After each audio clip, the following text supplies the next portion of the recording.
Pekne, milí priatelia, dnes sa nachádzame v partnerskom meste Bojnice, malebnom meste Bojnice. Za mojím chrbtom vidíte krásny zámok. A sme tu so zástupcami technických služieb mesta Bojnice a mesta Bojnice a samozrejme aj s tímom Naturpack.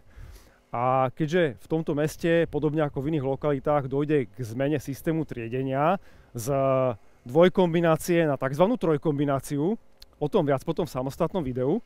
A keď už sme tu, tak samozrejme sme neodolali a ideme sa pozrieť, ako sa tu darí alebo nedarí triediť odpady.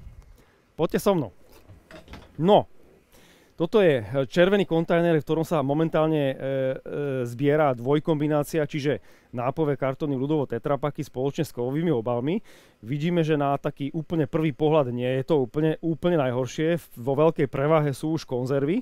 Ale vidíme tu aj veľkú plastovú fľašu od oleja, ktorá samozrejme patrí do žltého kontajnera. Nedočiahnem na ňu, takže neviem odtiaľ to vybrať, inak by som ju rovno prehodil vedľa. Vidíme tu plechovku od piva, ktorá ale patrí do zálohového systému, takže to je škoda, končí tu. Určite odporúčame zálohované obaly s označením Z vrácať späť správcovi zálohového systému. Ale inak to tu vyzerá ako celkom dobre a vidíme tu aj tie nápojové kartóny v pozadí, ktoré sem patria. A teraz zistujem, že toto tu je papierová krabica, neviem čo je vnútri v nej, ale tá by tiež patrila po správnosti do kontajnera modrej farby, ale nevidíme čo je vnútri, takže aj to vnútro by bolo treba po správnosti lepšie vytriediť. Pozrime sa do kontajnera žltej farby, kam patria momentálne iba plasty samotné. Tu vidíme nejakú fóliu, to je v poriadku, vidíme tu teda rôzne plastové fľaše od kozmetiky alebo od rôznych čistiacich prostriedkov, od oleja opäť, to je všetko v poriadku. Vidíme tu PET fľašu, ktorá ale nie je označená Z-kom, tam dole je PET fľaša alebo plastová fľaša od jogurtu, ktorý taktiež nepatrí do zálohového systému, takže v zásade to vyzerá na prvý pohľad celkom dobre. Tu vidíme polystyrén, vidíme tam obaly od jogurtov, to takisto patrí do triedeného zberu, a nejaké obaly od ďalších potravín. Takže toto je celkom dobré vytriedenie.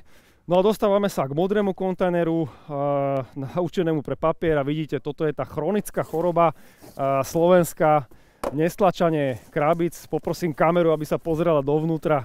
Janko, pozri sa, ako to tu vyzerá. No, toto je... Ten kontajner vyzerá prakticky už preplnený, už nám doslova do písmena kypí. A keby tie krabice boli postlačané, ušetrili by sme zhruba 70-80% toho obsahu kontajnera, a dovolím si tvrdiť s takým hrubým odhadom, že by sme skončili niekde asi na tejto úrovni. To znamená, že chcem poprosiť obyvateľov mesta Bojnice, ale aj všetkých ostatných, lebo toto je naozaj celoslovenský problém, aby si dali tu trošku námahy, aby tie krabice, ktoré sa postlačať dajú, tak postlačali, pretože nestlačanie týchto krabíc spôsobí urýchlené alebo rýchlejšie zaplnenie. A potom sa stáva to, že príde nejaký občan, ktorý chce do toho triedeného zberu ten svoj odpad papierový vytriediť, nemá ho kam vyhodiť, tak prvé čo urobí, buď to hodí na zem, keď sa naštve, alebo veľmi často to hodí do kontajnera inej farby. Žiaľ, veľmi často je to tou konečnou štáciou kontajner pre zmesový odpad. A to je na väčšine územia Slovenska konečná pre odpady a nulová šanca na to, aby sa dostali na triedenie alebo recykláciu, alebo teda, aby bola energia do nich vložená a opäť využitá.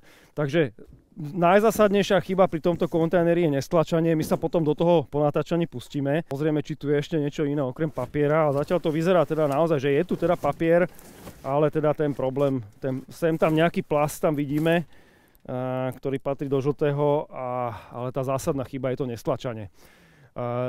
Môžete potom sledovať náš YouTube kanál Naturpack verejnosti, kde vysvetlíme, prečo prechádzame na tú tzv. Trojkombináciu, a tešíme sa na vás pri ďalších videách, nielen z Bojníc, ale aj z ďalších lokalít po celom Slovensku. Dovidenia, ďakujeme za pozornosť.